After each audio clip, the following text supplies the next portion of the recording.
Un principe fondamental est révélé pour tous les accomplissements de Dieu et pour toute vie et service efficace en communion avec lui. Nous devons entrer dans toutes choses qui viennent d'en haut et non dans celles qui relèvent du domaine terrestre. Des expressions telles que se mettre à une œuvre chrétienne, entrer dans le service chrétien, contiennent un concept très faux et dangereux, à moins que ces soi-disant ouvriers n'aient amené leurs propres travaux, même pour Dieu, ainsi que même à la mort. Tout mouvement lié à Dieu aboutira à l'une de ces trois situations, soit dans une faillite, soit tôt ou tard dans une situation insoluble, comme dans une impasse, ou continuera avec une apparence visible de succès, mais sans rien produire d'un point de vue céleste.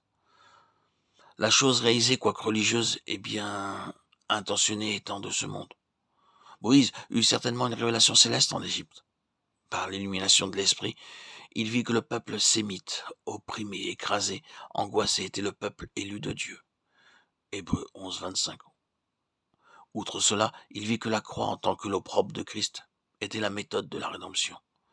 Puis il comprit que, dans son cas, le péché serait de retenir les avantages agréables de ce monde, en reniant la croix et son objectif. Dans cette lumière, il prit sa décision, il refusa, il choisit, il abandonna et ne craignit pas. Mais même arrivé à cette position dans son esprit, il avait à apprendre la leçon principale de sa vie, à savoir que les visions célestes exigent des instruments célestes pour leur réalisation. Il essaya de concrétiser la révélation qu'il avait reçue sous l'angle d'un point de vue naturel ou terrestre, ce qui mit tout en danger, apportant la confusion, le retard, la honte et la peur. Il dut s'en aller et à travers la discipline être amené à dire son fameux « je ne peux pas » pour entrer ensuite dans la position qui vient d'en haut.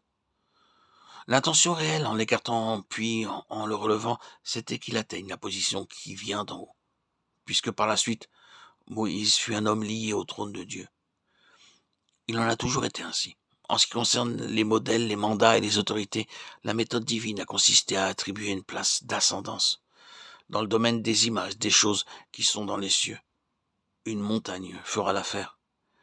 Mais quant aux choses présentes, c'est une union spirituelle avec le Seigneur, élevée dans les cieux, qui est essentielle. Nous pouvons retrouver les traces de ce principe dans le cas de Moïse, de David, d'Ésaïe, d'Ézéchiel, de Paul et d'autres. L'Esprit m'enleva et me transporta. Ézéchiel 11, 1. Est une clause qui implique l'ordre divin. Il ne s'agit pas de l'élévation de l'âme par l'imagination, l'extase, l'idéalisme ou les visions mentales. De même, de fausses ou vraies présentations de grandes perspectives peuvent être présentées par le diable. Le maître refusa les élévations et visions données par l'ennemi, parce que la vraie perspective n'était que par le chemin de la croix.